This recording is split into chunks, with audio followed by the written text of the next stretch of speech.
All right, we've got 1.4 liters of fuel left, and the closest gas station is 60 kilometers in the wrong direction. So a little bird told me that somewhere around here in a supermarket they sell gas.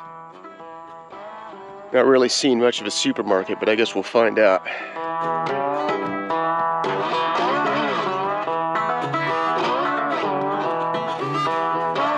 Not here, apparently over the bridge, but she said she thinks they're closed, so I guess we'll go find out.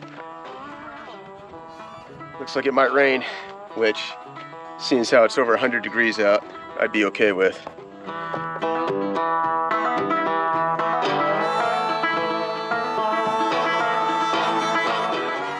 We departed Posada Santa Clara, woefully low on fuel, and at yet another crossroads in our journey.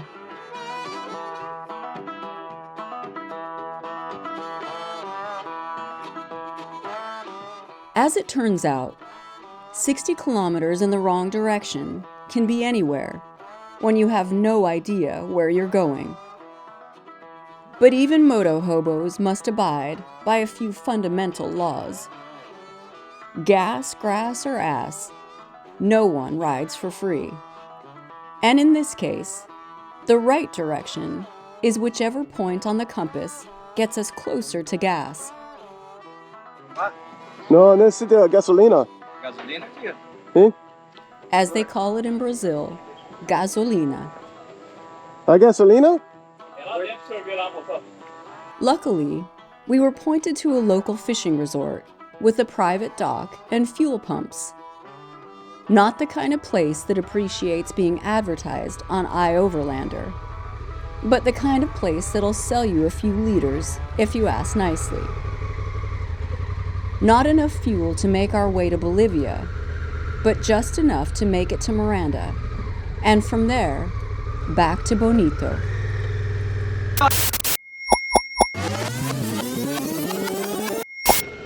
At which point, we discovered we had a blaring flaw in our plan, and that was, we didn't have a plan.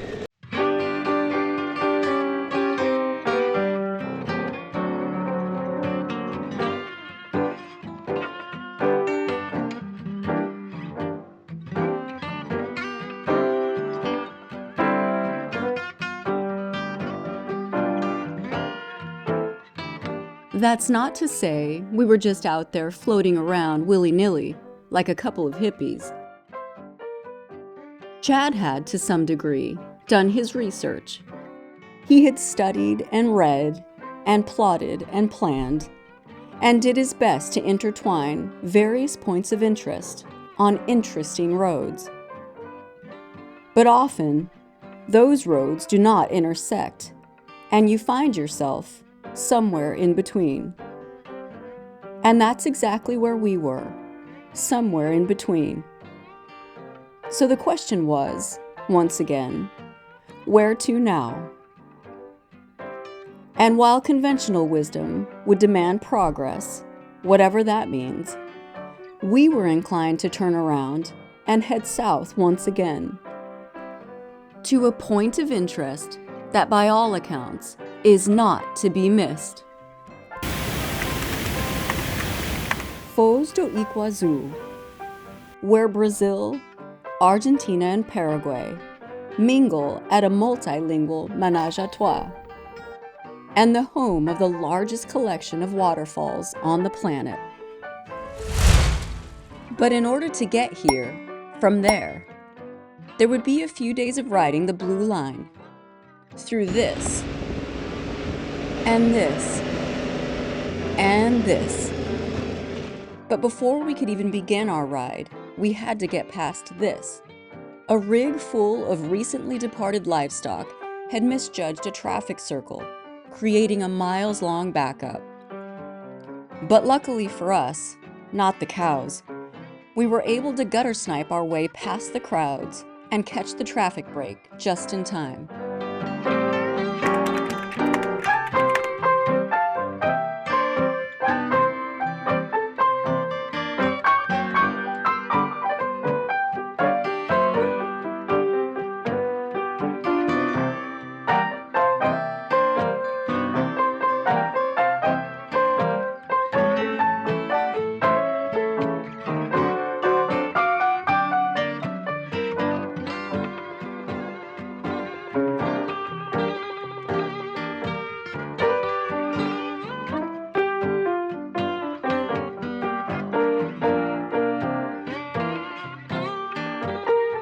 After a few more miles through the Brazilian heartland,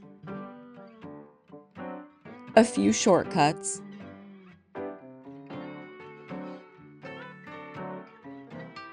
a couple sunsets, another accident,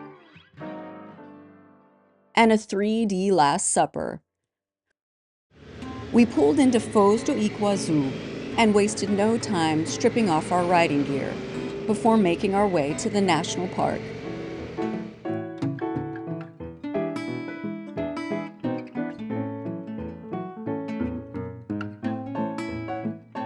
After navigating the gauntlet of theme restaurants and tourist traps lining the road to the park, we made it to the visitor center / bus terminal / parking lot, where personal vehicles and Africa Twins are left in lieu of a double-decker bus. Our shuttle to the falls. The national park straddles the Iguazu River, the border between Brazil and an odd appendage of Argentina. And while the majority of the falls themselves lie on the Argentine side of the border, the best panoramic views are to be had from Brazilian soil, although debate rages over which side is the best side. But no matter how you slice it, Iguazu Falls is without a doubt one of the most spectacular natural wonders on planet Earth.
Depending upon water levels, the number of individual waterfalls can vary from 150 all the way to 300, dumping anywhere from 60,000 to an astonishing 450,000 cubic feet of water per second. This is considered to be shoulder season for the national park. Relatively high water levels with fewer crowds and cooler temperatures. Being our first time here, It's hard to comment on the conditions, except to say we were certainly not disappointed.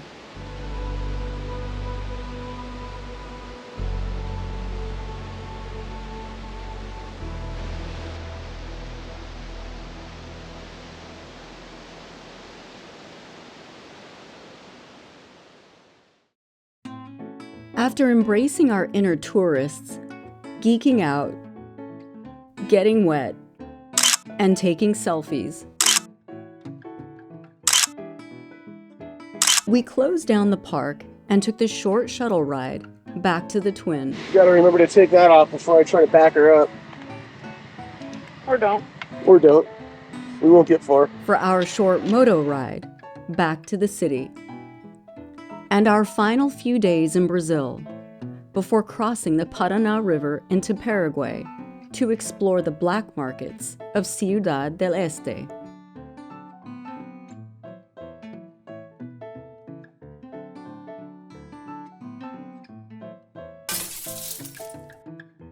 And yes, for those of you about to lambaste us in the comment section, we did get permission to fly the drone, so relax.